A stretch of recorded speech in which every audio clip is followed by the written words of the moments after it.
Buenos días a todos y a todas. Muchísimas gracias por conectaros hoy un día más a un nuevo webinar de Cypherville Talks. Esperadísimo por la gente, por mí también, por mis compis, por todo el mundo, porque es un tema muy novedoso que no hemos tratado nunca aquí, o sea que os lo traemos muy fresquito. En este caso vamos a hablar sobre la ciberseguridad industrial y la seguridad en entornos IT/OT. ¿Qué tal, Alejandra? ¿Cómo estás? Hola Elena, buenos días. Alejandra Valle es una de nuestras consultoras senior más queridas, jefa de proyecto de ciberseguridad de la zona norte, y hoy nos va a comentar algunas cosas muy interesantes sobre la ciberseguridad en uno de los sectores más presentes en el norte de España, el industrial.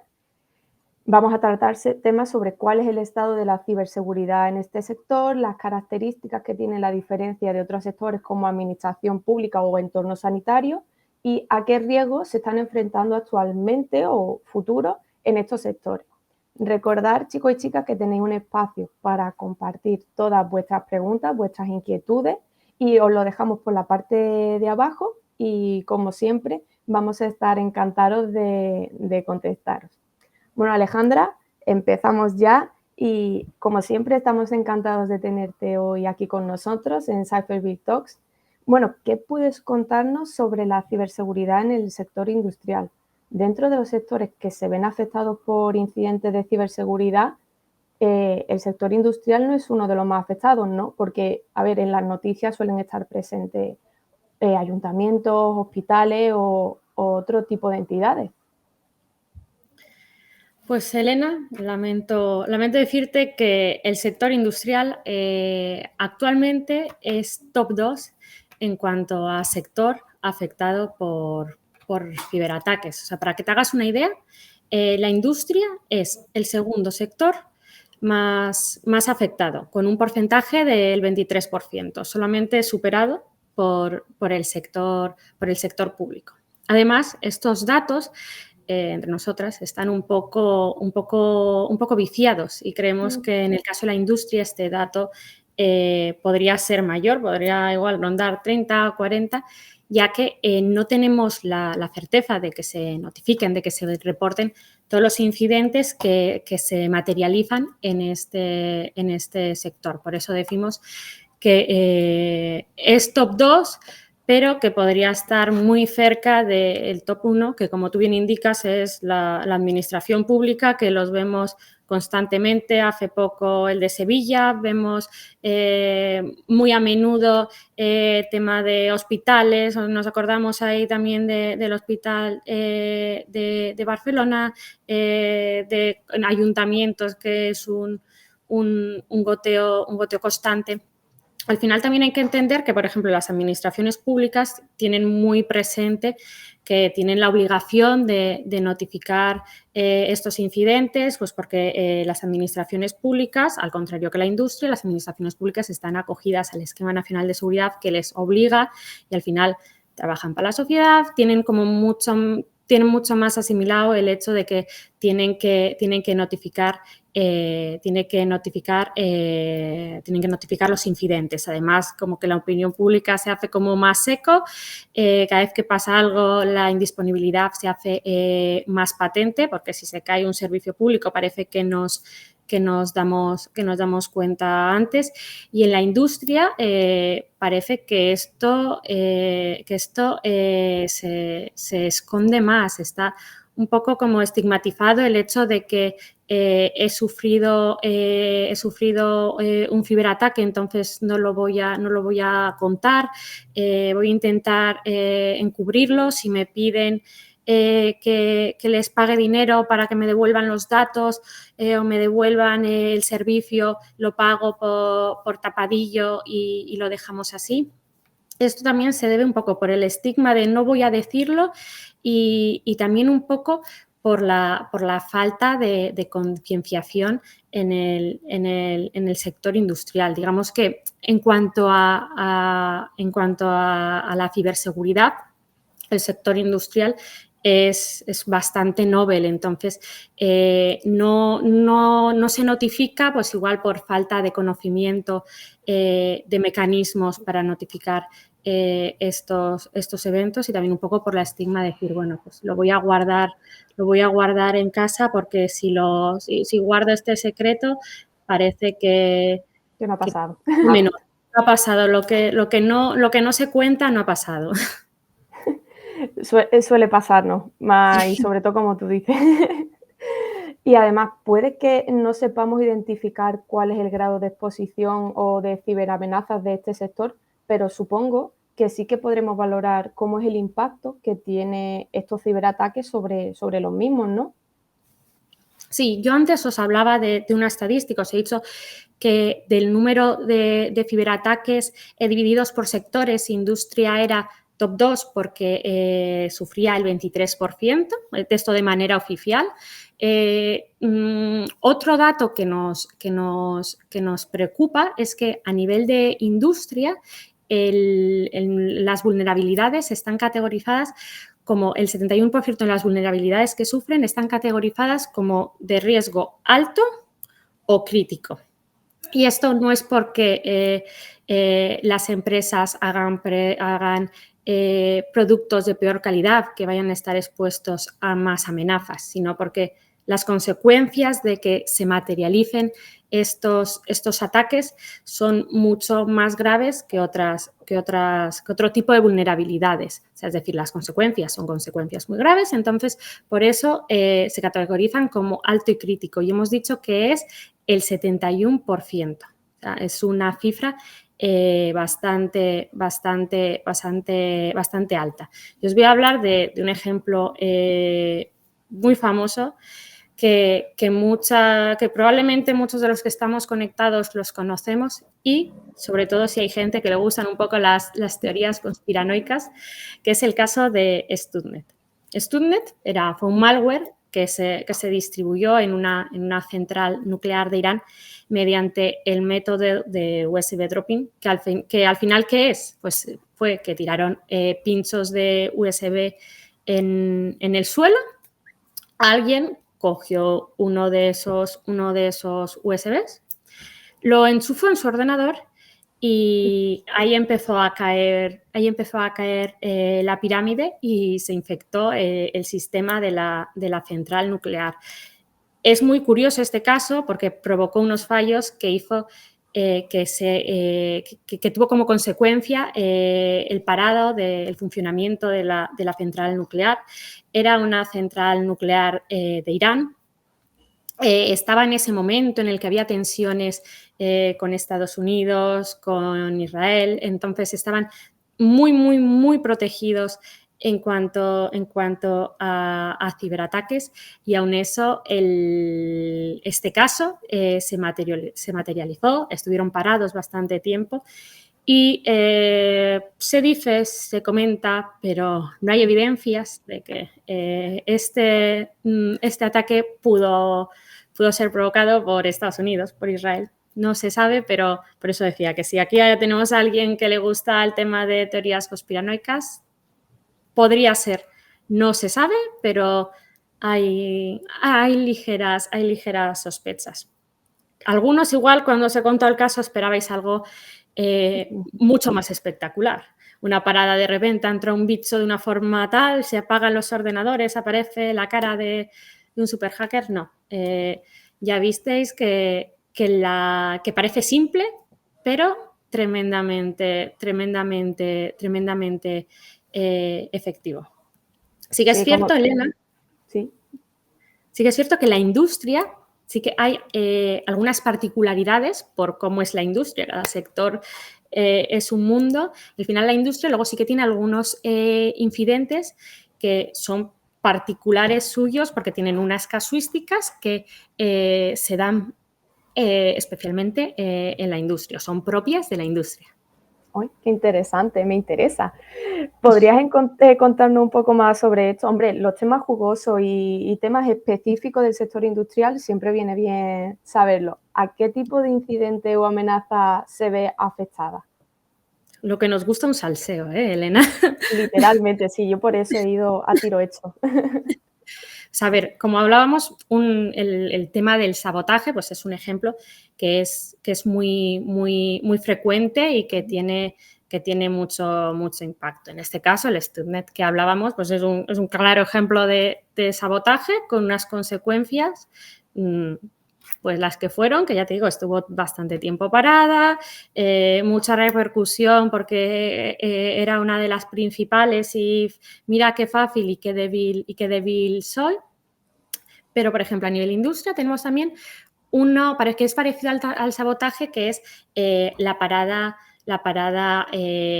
de producción, que se pare la fábrica, que paremos de producir tuercas, turbinas, a lo que se dedique esta industria. Esto al final es equivalente, pues, a los ataques de denegación del servicio que tenemos en otros sectores, que cuando decimos se para la plataforma por la que me apunto a multideporte o me apunto o la plataforma de pago mediante la que compro, mediante la que pago la ropa que me compro en Zara. Pues digamos que sería un equivalente la parada de producción a todos estos casos, porque lo que hacen es que nos paran la maquinaria, no se puede seguir produciendo y, por lo tanto, es tiempo que no vas a facturar. Al final, la industria vive de la producción y de lo que facturan por esa producción. Otro tipo de sabotaje en el que no se busca la destrucción de la maquinaria como tal es, por ejemplo, la modificación de las configuraciones de estas máquinas que se usan en la industria. Pues ejemplos claros que si yo, por ejemplo, fabrico unas tuercas de un diámetro en concreto, lo que puede pasar es que hago un ligerísimo cambio, no se es consciente, no se detecta, pero la maquinaria ya empieza a fabricar esas tuercas, esos tornillos de un diámetro diferente. Entonces, todo el tiempo que estoy produciendo con un diámetro que no es el que tengo pautado, digamos que es para nosotros un problema muy, muy importante, porque al final estoy perdiendo dinero porque estoy dedicando recursos a hacer algo que no sirve y al final es un problema gordísimo. También otro de los riesgos a los que nos podemos enfrentar a nivel de industria es a la filtración de datos, que a veces cuando hablamos de filtración de datos pensamos en las administraciones públicas, en el sector sanitario, ya que hablamos, pues, de poner en riesgo datos de personas o de que se filtren historiales médicos o de que se filtren datos de cuentas o lo que sea. Aquí, sobre todo, también se pone en riesgo la propia propiedad intelectual de la empresa, porque al final, tú imagínate, yo hago un producto muy concreto, que tengo unas medidas, que tengo todo muy calculado. ¿Y qué pasa en ese caso? Pues que es público, entonces me lo pueden copiar. Digamos que es un poco como si ahora se hace pública la composición de la Coca-Cola, pues ya pierde su magia y la puede hacer cualquiera. Pues en este caso, con el sector industrial, nos podemos encontrar un poco en esa casuística en la que digas, pues en la industria, ¿qué importancia tiene? Pues ya te digo, que se filtren ese tipo de información es un daño a la industria terriblemente importante.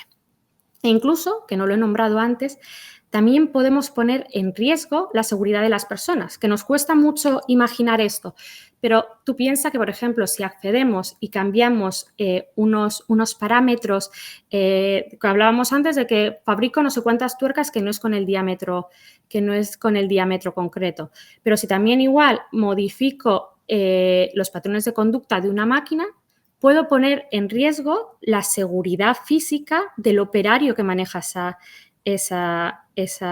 máquina. Al final se usa maquinaria importante, maquinaria peligrosa y si lo pensamos, podemos poner en riesgo la propia integridad del trabajador. Es muy curioso todo lo que estás contando. O sea, yo también supongo que no solo se pone en riesgo la vida del trabajador también, sino de otra persona.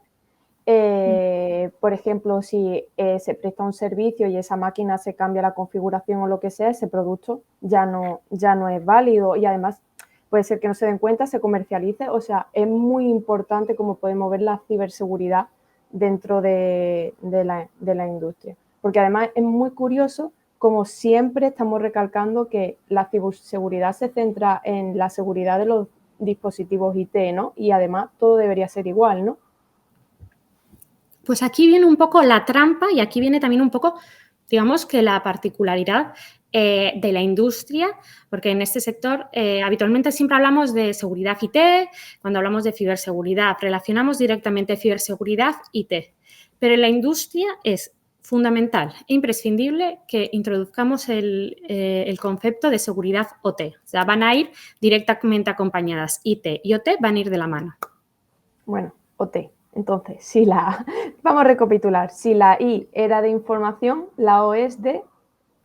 La O es de operaciones. Digamos que OT es el acrónimo de tecnologías de operación, que al final es un componente vital en el negocio de la industria. Son equivalentes IT, OT, a nivel de importancia, van en paralelo. Una es necesaria para la otra. Y para conocer un poquito más sobre las diferencias, sobre todo, ¿en qué se diferencian las IT y la OT? ¿Y trabajan por separado, algo por el estilo? ¿No se pueden ver la una con la otra? ¿Se odian? Bueno, pues a ver, digamos que esta relación ha ido avanzando y evolucionando con el tiempo. Igual que ahora tenemos la industria 4.0, pues la relación de estos dos conceptos, pues digamos que ahora están en un momento de unión. La pareja en este momento nos va tremendamente bien, porque aunque son dos conceptos distintos, uno es una cosa y otro es otra, en estos últimos años se ha ido relacionando y ahora hay una convergencia entre el mundo IT y el mundo OT. Pero vamos a hacer como un pequeño recapitulación de qué es cada cosa. Cuando hablábamos de IT, creo que es un concepto que más o menos yo creo que todos tenemos en mente, hablamos de tecnologías de la información. Es decir, pues tecnologías que manejan el flujo de datos y la información digital. Igual por verlo un poco con un ejemplo, a la mayoría de gente, si pensamos IT, ¿qué nos viene a la cabeza? Nos viene en término una base de datos, un servidor, un ordenador, aplicaciones de negocio como un ERP o aplicaciones para el análisis de datos. O sea, yo creo que IT todos más o menos lo tenemos un poco localizado, sabemos de qué hablamos. Y ahora pensamos en OT. Cuando hablamos de OT, hablábamos acuérdate, de tecnologías operativas que están enfocadas a la gestión de procesos de producción dentro del ámbito industrial. Por ejemplo, podemos pensar que un sistema SCADA, que es el software que controla y supervisa los procesos industriales, un controlador lógico programable que actúa como cerebro para activar o desactivar componentes de la maquinaria, por ejemplo, de una línea de producción para que desarrollen actividades con precisión. Al final es, digamos, que el cerebro de la máquina que está fabricando todas nuestras piezas, todas nuestras las piezas del coche, las piezas de todo lo que nos podamos imaginar o los elementos de la maquinaria que estamos haciendo.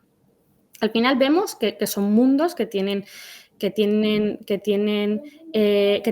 son diferentes, pero actualmente con la industria 4.0 hay una convergencia entre ambos. Al final, antes digamos que eran conceptos diferentes, cada uno estaba separado totalmente, cada uno estaba, digamos que, misma línea, pero separado, digamos que tenían como unos filtros. ¿Y ahora qué ha pasado? Que con la industria 4.0 han convergido, se han unido y un mundo puede ser la puerta de entrada para el otro mundo. ¿Qué ha provocado esto? Que si sufrimos un ataque, el alcance sea los dos mundos. Vaya, que ahora no pueden vivir el uno sin el otro. Sí, Muy sí que hay una aclaratorio cosa, todo. hay la otra. Y esta convergencia, ¿qué importancia tiene? O sea, ¿dónde tendríamos que poner nosotros el foco? Vale, al final la convergencia entre IT y OT es la integración de sistemas IT que manejan información sobre la producción, como pueden ser, por ejemplo, los planes de producción, con datos de sistemas OT, que lo que hacen es directamente supervisan y controlan la fabricación, como puede ser el sistema SCADA que he comentado antes. Al final, es la unión de las tecnologías de información con las tecnologías operativas. Y aquí ahora os puede venir un poco la duda pero esta integración es necesaria, porque si me estás diciendo que puede ser una vía de entrada, si me afecta en IT, me puede afectar OT, pues mejor que sean independientes. ¿O por qué se juntan?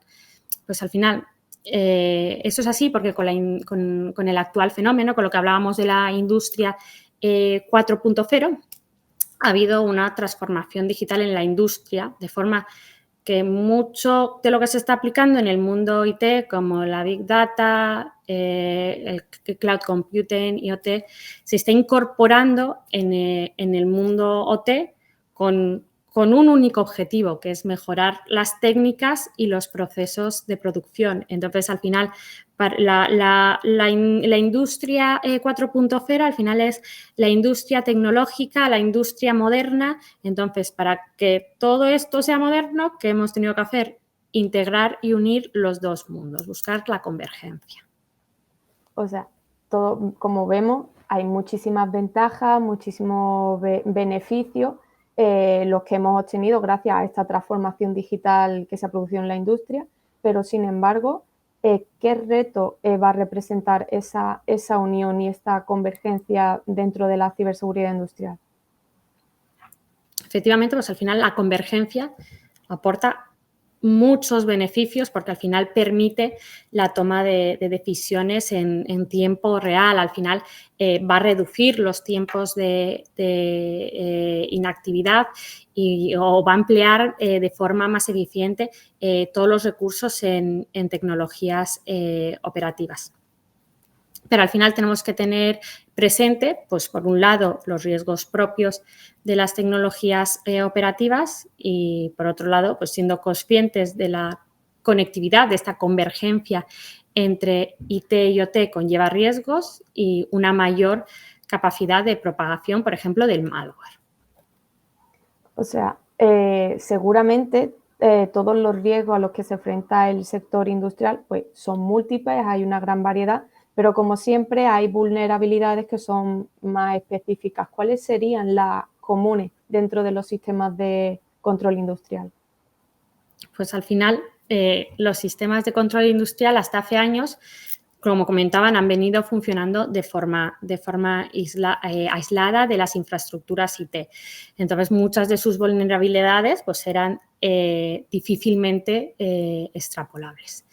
Pero ahora, como hemos comentado, la convergencia hace que tanto los sistemas corporativos IT como con Internet pues hace que aumente la superficie de exposición a posibles ataques, y estas vulnerabilidades se ofrecen como unas puertas de entrada a las personas atacantes que deseen explorarlas. Por ejemplo, la regla por defecto para mitigar y prevenir vulnerabilidades de aplicaciones de los sistemas IT es la de actualizar siempre, muy importante, a la última versión disponible. Sin embargo, en los sistemas de control industrial, la actualización de estos componentes no es tan sencilla, nos va a llevar unas dificultades añadidas. Al final son dispositivos que tienen un ciclo de vida prolongado y van a estar sujetos a unos requisitos de rendimiento en tiempo real que en muchos casos no es posible su actualización con las últimas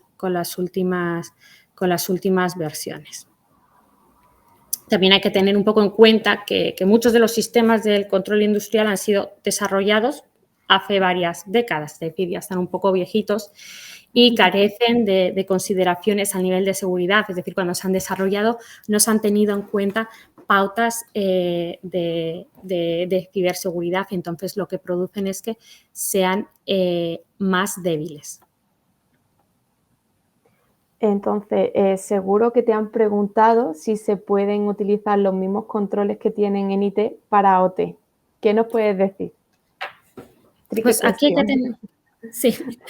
hay que tener un poco en cuenta que se juntan dos disciplinas. Por un lado, los profesionales de la ciberseguridad IT y por otros lados, los profesionales de seguridad en procesos, de los OTs. Al final, son necesarias las dos figuras, puesto que los riesgos y las necesidades tecnológicas, la seguridad, la normativa, los protocolos, son distintos. O sea, no nos podemos engañar, no es lo mismo IT que OT.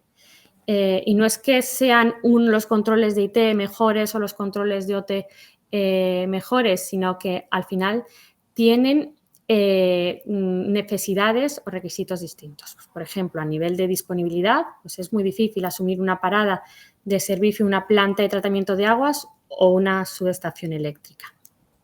Al final, por lo general, por nuestra experiencia, podemos decir que el ámbito IT está muy maduro y rodado un poco en cuanto a procedimientos que garantizan la seguridad de la información, pero esto no es tanto en el mundo OT. Yo creo que se nos ha olvidado, como vamos a IT de forma general, nos hemos olvidado de OT, por lo que es importante contar con profesionales que conocen los procesos relacionados con la industria y tener en cuenta, poner en marcha medidas concretas para el mundo OT. Entonces, es primordial proteger tanto la infraestructura IT como OT en las organizaciones. Pero ¿tú crees que es tan sencillo acceder de forma remota a equipos OT que se encuentran conectados a Internet? No estamos dando ideas, ¿eh? Ojo. Sí, no. No, a ver, y realmente si no estás en el mundo de la ciberseguridad metido, puedes decir, menuda marcianada que me están contando, pero aunque parezca complejo, de verdad, Helena, hoy en día existen diversas formas de poder acceder a este equipamiento OT que se encuentra conectado. O sea, por ejemplo, esto no quiero que sean ideas que lo tengamos, que aquí estemos apuntando para convertirnos en ciberatacantes, pero por poner un ejemplo. No. No, así no, mal vamos. Pero, por ejemplo, existen buscadores de Internet, como puede ser Sodan.io o Zenith.io, que te permiten buscar equipamiento OT, como si del buscador de Google se tratase. Al final son páginas web que tú puedes acceder de forma gratuita, ni te tienes que registrar, pero con tu correo. Y si se filtra por palabras clave, pues por ejemplo Pescada, pues te va a aparecer un listado de equipamiento de este tipo sin hacer más esfuerzo. O sea, no tienes que ser un gran hacker. Y en muchos casos el acceso remoto a estos equipos está protegido por usuario y contraseña. Pero con un ataque de fuerza bruta podría vulnerarse el acceso de una forma muy sencilla. Y otras veces, que esto es ya lo grave, que dichos equipos no han modificado el usuario y contraseña por defecto y se puede acceder de una forma relativamente sencilla, ya que esas contraseñas son conocidas. Y en otros casos, directamente no hay contraseñas. Entonces, no tienes que hacer ningún tipo de esfuerzo porque es clicar y puedes acceder. Madre, qué susto. Y ya para ir terminando, que ya llevamos 30 minutos, se me ha pasado rapidísimo volando, pero para no quitar más tiempo a nuestros chicos y chicas que están súper pendientes del webinar, danos unos consejos de cómo podríamos proteger nosotros o las empresas o los clientes el equipamiento OT de sufrir un ciberincidente. Vale, pues yo me centraría en 4 líneas estratégicas principales. Por un lado, disponer de una buena arquitectura de seguridad, apoyándose en las medidas de seguridad de estándares de referencia. Al final, acordaros, hablábamos, IT también tiene unos requisitos, OT tiene otros requisitos, entonces tendríamos que ver cuáles se ajustan a cada entorno.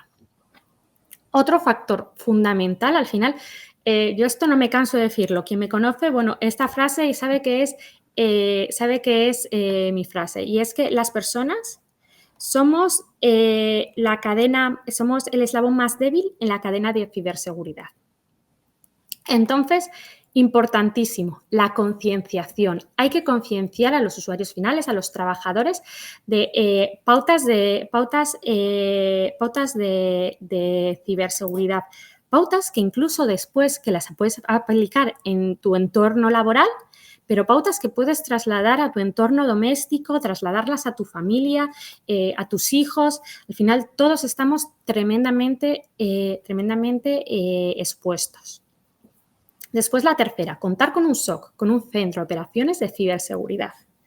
Y también otra parte que me gusta mucho es la de realizar pruebas de hacking ético, es decir, poner un poco a prueba cómo estamos. A veces da la sensación, si somos si somos positivos, si somos de carácter positivo, muchas veces tendemos a pensar que estamos muy bien y todo va bien.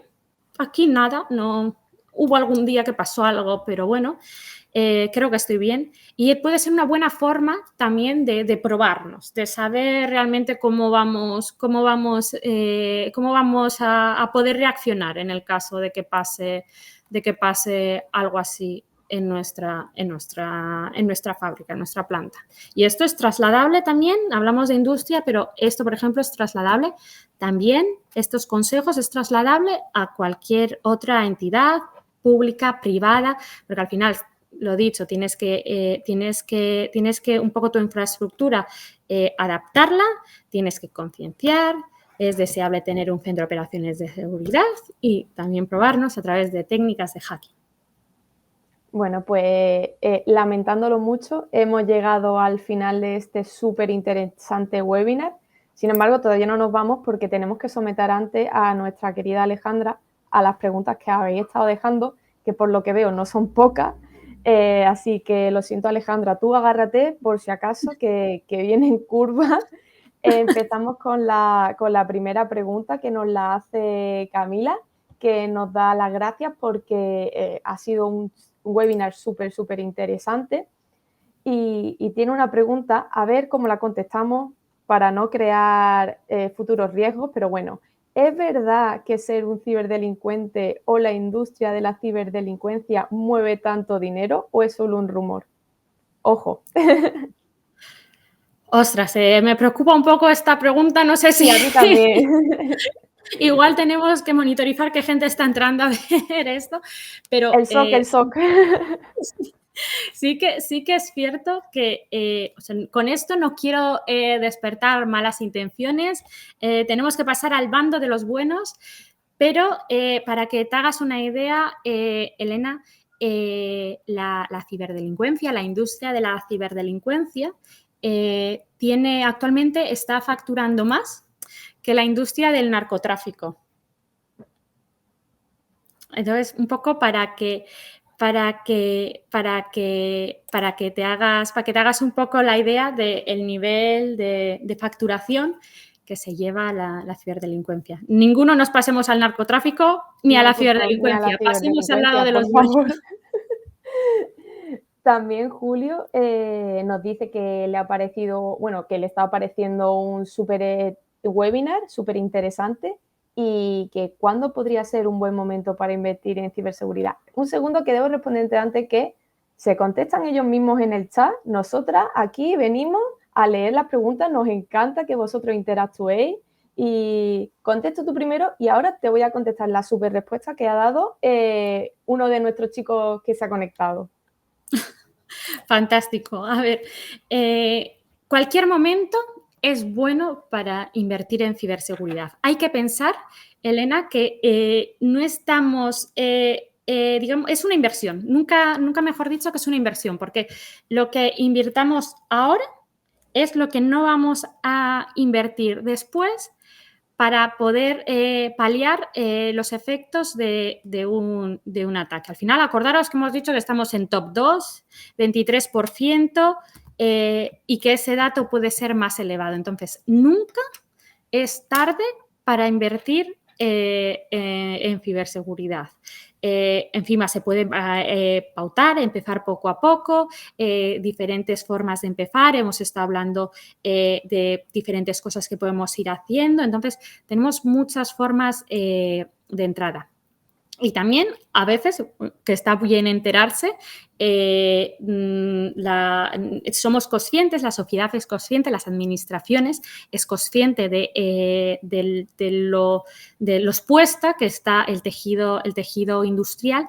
Entonces, periódicamente suelen sacar ayudas para ayudar, nunca mejor dicho, al sector industrial a que se ponga al día, a que refuerce su ciberseguridad. Por ejemplo, que esto hay en más comunidades autónomas, pero por ejemplo en Euskadi, que lo tengo ahora fresquito, SPRI tiene disponibles hasta el mes de noviembre unas ayudas para aquellas empresas que quieren invertir en proyectos de ciberseguridad. Esto tiene que ser especialmente significativo y nos tiene que abrir conciencia para decir, ostras, mira, tengo la oportunidad de que pueda afrontar un proyecto de esto gracias a ayudas del Estado, y por otro lado dices, si activan estas ayudas es porque ven que es necesario.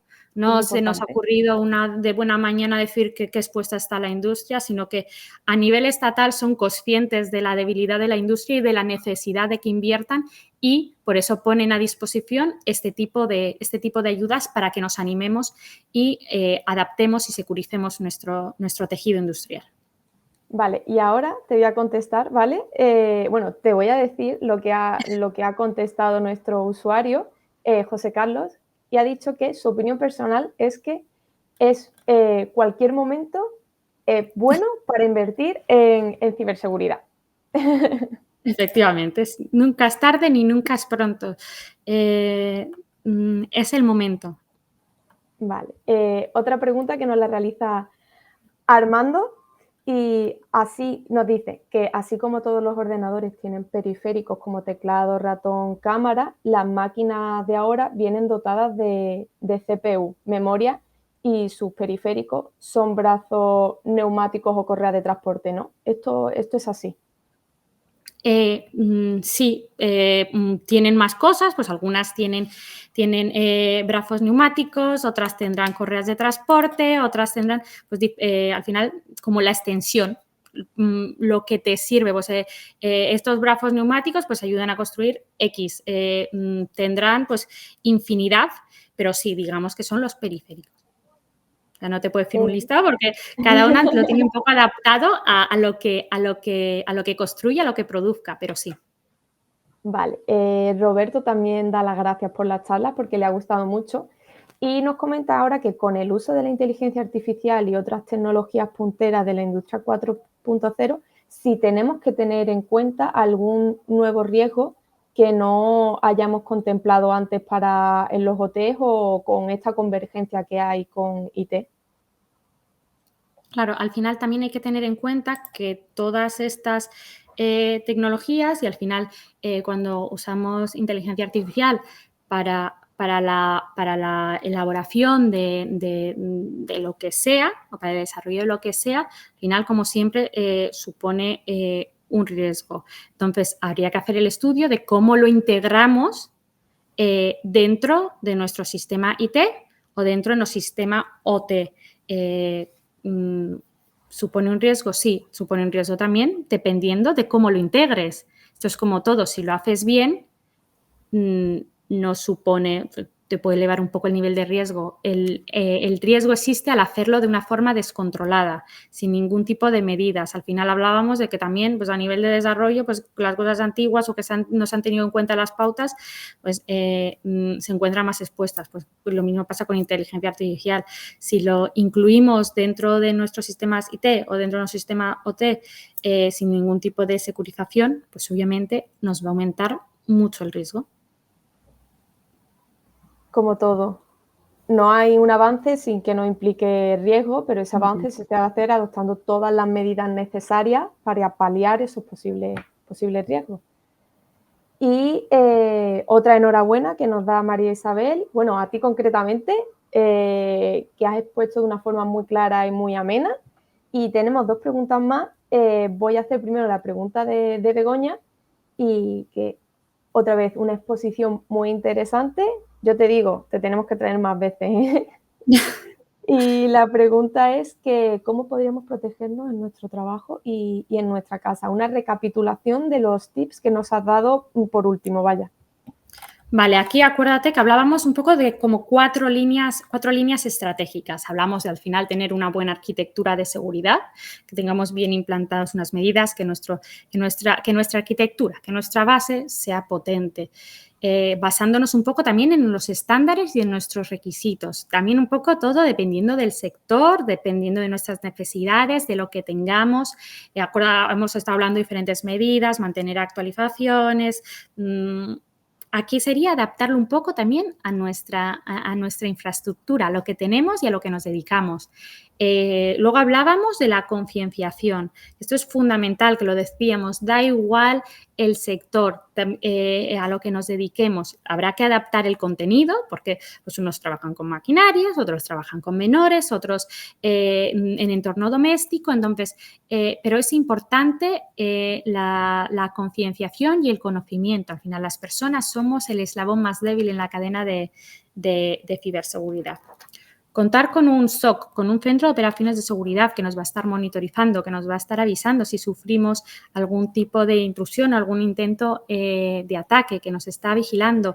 Y también lo que hablábamos de hacer pruebas de hacking. Al final tenemos diferentes líneas, diferentes formas de abordarlo, que hacerlas todas en conjunto, empezar por una y continuar.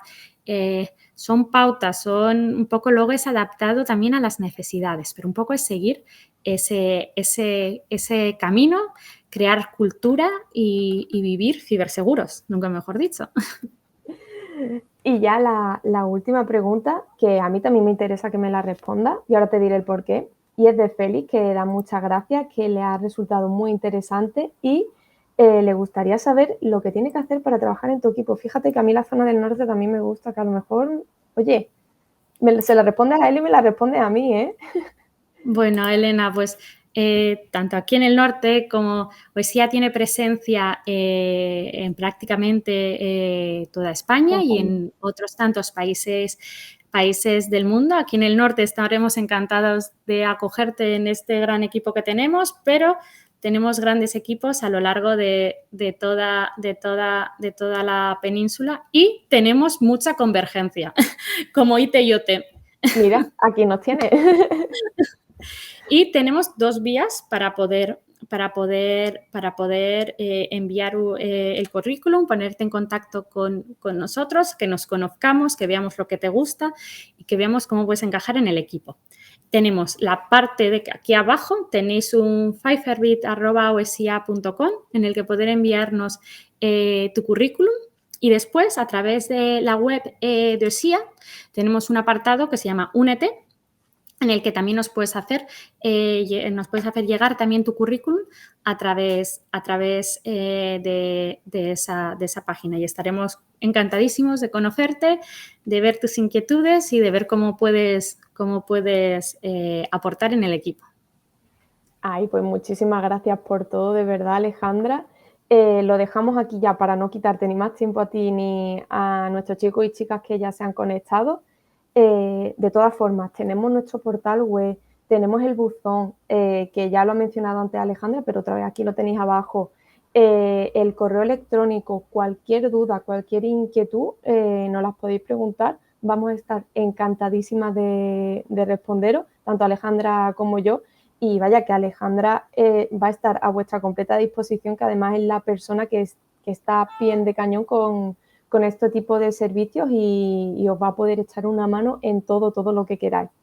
Así que bueno, nuevamente estamos a vuestra disposición y nos vamos no sin antes darle las gracias a Alejandra por este ratito, por aportarnos tanto conocimiento sobre el mundo de la ciberseguridad industrial y este mundo donde se entremezclan tantas disciplinas y hace falta gente que aporte sus conocimientos a este mundo también. O sea que, bueno, muchísimas gracias, Alejandra.